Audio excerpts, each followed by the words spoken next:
আসসালামু আলাইকুম, আশা করছি সবাই ভালো আছেন এবং সুস্থ আছেন। সবাইকে ওয়েলকাম জানাচ্ছি রমজান সিরিজ ডে 5-এ। সকালে উঠেই আমি ডে 2 এর ভিডিওটা এডিট করছিলাম, আর মাঝখানে 2 দিনের গ্যাপ আছে। আমাকে ইমার্জেন্সি নারায়ণগঞ্জ নানু বাসায় যেতে হয়েছিল, যার জন্য এডিট শেষ করে আমি ভার্সিটির রেজিস্ট্রেশনটা কমপ্লিট করছিলাম, অ্যাডভাইজিং কনফার্ম করছিলাম। তো সকাল সকালেই রেজিস্ট্রেশন ফি দিয়ে আমি ইউকেমে বসেছিলাম অনেকক্ষণ, যে অ্যাডভাইজিং কখন চালু হবে। কারণ আমরা চাচ্ছিলাম যে সেকশন 1 আর ল্যাব এতে থাকার জন্য।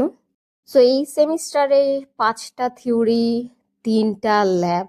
সেমিস্টারে সব থিওরি ছিল, এরপর আমরা অলওয়েজ 3টা থিওরি পেয়েছি, বাট আবার 5টা থিওরি। কিভাবে কি করবো আল্লাহই জানে। যাই হোক, দেখা যাবে ইনশাল্লাহ। আল্লাহ আমাদের অনেক ধৈর্য দান করুক। তো এরপরে আমি যে কাজটা দেখাচ্ছি সেটা এমব্রয়ডারির কাজ, যেটা আমি প্রায় 3-4 দিন ধরে করার চেষ্টা করতেছি। মাত্র 4টা কমপ্লিট করতে পারছি, অ্যান্ড আরেকটা বাকি আছে। টোটাল 5টা অর্ডার ছিল। গতকালকেও এত কাজ করতে পারি নাই, কারণ আরেকটা 11টা মার্কসের অর্ডার ছিল। অ্যান্ড আমি একটু টাইমই নিয়ে নিয়েছি, কারণ আস্তে আস্তে করলে ফিনিশিংটা ভালো হয়, ঠিক মতো করা যায়। তো এই ক্লিপটা ছিল গত ভিডিওর। অ্যান্ড গত ভিডিওতে আমি আমার ফ্রেন্ডের বেঁচে যাওয়া সাবমিশনের ফেব্রিক দিয়ে একটা নর্মাল স্কার্ট বানিয়েছি। সো আমি এটা আয়রন দিয়ে দেন ট্রায়াল দিচ্ছি যে এটা আদৌ ঠিক আছে কিনা, অ্যান্ড ওকে ফটোও পাঠাইছি। সো কালকে হয়তো ইনশাল্লাহ ভার্সিটিতে যাব, একটু কাজ আছে, তখন তাকে দিয়ে দিব, সেও আসবে।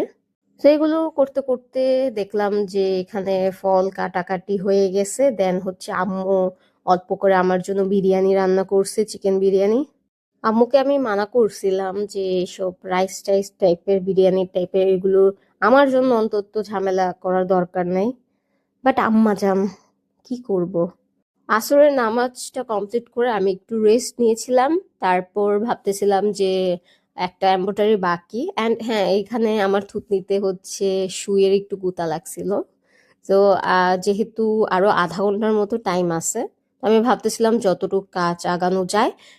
এরপরে এই 5টাতে ফুল বডিতে, বডি বলতে ফুল নিকাবে আর কি। তো ওই ফুল নিকাবে ফ্রেঞ্চ নট দিতে হবে। সো ওইটা অনেক টাইম লাগে, কবে যে কমপ্লিট হবে আল্লাহই জানে। সো ইফতারির টাইম প্রায় হয়ে গিয়েছে। সো আমরা এখন ফ্রুটসই খাচ্ছি, সালাদই খাচ্ছি। এতগুলা ফ্রুট সালাদ খাইলে আর কিছুই পেটে যায় না। কিন্তু আম্মা যেহেতু বিরিয়ানি রান্না করছে, সো নামাজ পড়ে তারপর আস্তে আস্তে খাইছি। খুবই মজা ছিল আজকের বিরিয়ানি, প্লাস বড় করে পিস রাখছে রোস্ট টাইপের। তো আমি একজন ছিলাম। তো এখানে আমি কুশি কাটার কাজ কয়েকদিন ধরে শিখতেছি, শেখার ট্রাই করতেছি, বিভিন্ন স্টিচ নট এগুলো শেখার চেষ্টা করছি ইউটিউব দেখে দেখে। এখানে দেখতে পারবেন কয়েকটা ছোট মোটো পিস মানে ট্রাই করতেছি। আপনি যদি প্র্যাকটিস না করেন, ট্রাই না করেন, তাহলে কখনোই আপনার ফিনিশিং ভালো আসবে না। আমার হাতে এখন যে কুশি কাটারের কাজটা দেখছেন, এটা আমি মেবি ডাবল স্টিচ নাকি কি বলে ওইটা দিয়ে কাজ করছি। ভাই কত কিছু আছে, ডাবল, সিঙ্গেল, হাফ ডাবল, মানে এখন আপাতত মনে নাই। তো এটা আমি ডাবল দিয়ে করছি, প্রায় আরো 3 দিন আগে থেকে শুরু করছি। মানে একটু একটু করে শিখতেছি কিভাবে ফিনিশিং আনা যায়, এগুলো দেখতেছি। তো ট্রাই করছি, দেখা যাক ইনশাল্লাহ। এই টুকরা দিয়ে আমি কি বানাবো আই ডোন্ট নো। আমি একটা নর্মাল উলের সুতা আনছি কম দামি, ওইটা দিয়ে আমি প্র্যাকটিস করতেছি। আমি রোজার আগে থেকেই ভাবতেছিলাম যে এবার কুশি কাটারের কাজটা ভালো করে শিখবো, বিভিন্ন স্টিচ গুলো শেখার চেষ্টা করব ইনশাল্লাহ। দেখা যাক কত দূর যাওয়া যায়।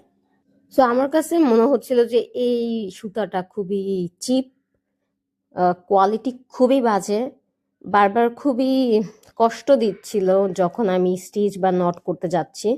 এখন আমি সুতা চেঞ্জ করে অন্য সুতা দিয়ে কাজ করি নাই, দেখি এর থেকেও আমি ভালো একটা কোয়ালিটির সুতা আনছি, দেখা যাক আস্তে আস্তে। তো বরাবরের মতো নর্মালি এইভাবেই আমার ডে কাটছে। দেখা হবে নেক্সট ভিডিওতে, ততক্ষণ ভালো থাকবেন, সুস্থ থাকবেন। আল্লাহ হাফেজ।